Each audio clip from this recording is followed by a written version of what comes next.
about 5 or 6 weeks ago that Victoria spoke to a group of 600 people at a Rotary Club. And she's going to be giving the same speech to us today.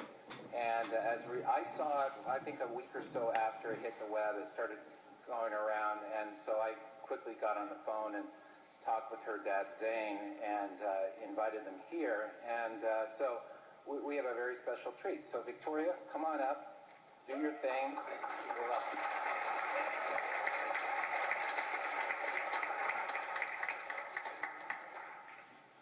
Have you ever wondered why Canada is in debt? Have you ever wondered why the government forces Canadians to pay so many taxes? Have you ever wondered why the bankers from the largest private banks are becoming wealthier and the rest of us are not? Have you ever wondered why the gross national debt is over $800 billion? Or why we are spending $160 million a day on the interest of the national debt? That's $60 billion a year.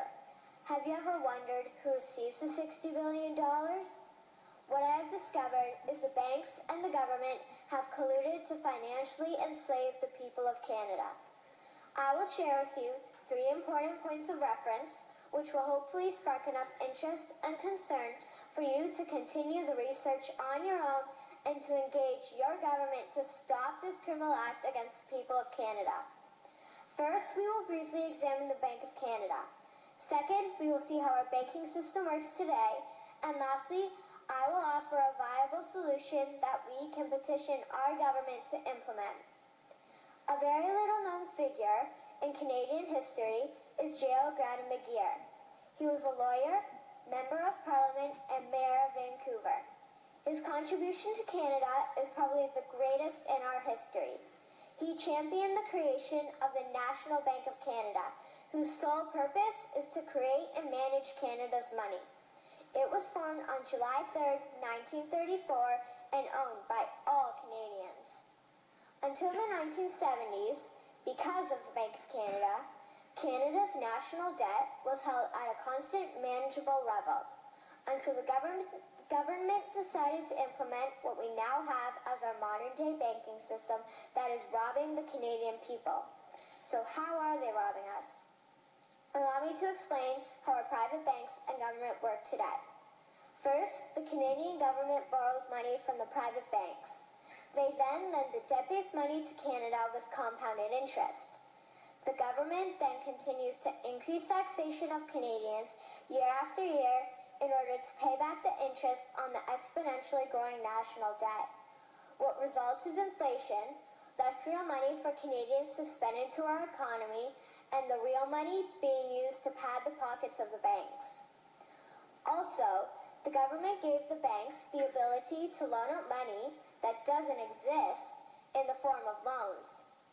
When a bank gives you a mortgage, which literally means a death pledge, or a loan, they don't actually give you money.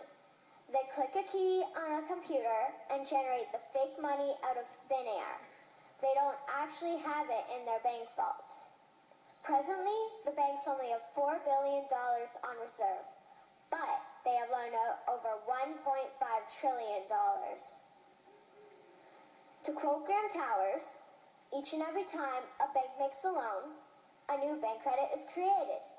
New deposits, brand new money. Broadly speaking, all new money comes out of a bank in the form of loans. As loans are debt, then under the present system, all money is debt. What I find interesting is even Jesus, in Matthew 21, drove out the money changers in the temple because they were manipulating the currency to steal money from the people. The private banks are just like the money changers in Matthew 21. They are defrauding and robbing the people of Canada, thus their freedom, and they need to be stopped. How should the banking system work? In an infamous interview, Mr. McGeer asked Mr. Towers, "Can you tell me why a government with power to create money should give that power away to a private monopoly and then borrow that which Parliament can create itself back at interest to the point of national bankruptcy?" Mr. Towers replied, "If Parliament wants to change the form of operating the banking system, then certainly that is within the powers of Parliament. In other words, if the Canadian government needs money, they can borrow it directly from the Bank of Canada. The people would then pay fair taxes to repay the Bank of Canada. This tax money would in turn get injected back into our economic infrastructure and the debt would be wiped out. Canadians would again prosper with real money as the foundation of our economic structure and not debt money. Regarding the debt money owed to the private banks, such as the Royal Bank, we would simply have the Bank of Canada print the money owing, hand it over to the private banks, and then clear the debt with the Bank of Canada. And yes, we have the power and lawful right to do so. In conclusion, it has become painfully obvious, even for me, a 12-year-old Canadian, that we are being defrauded and robbed by the banking system and a complicit government. What will we do to stop this crime?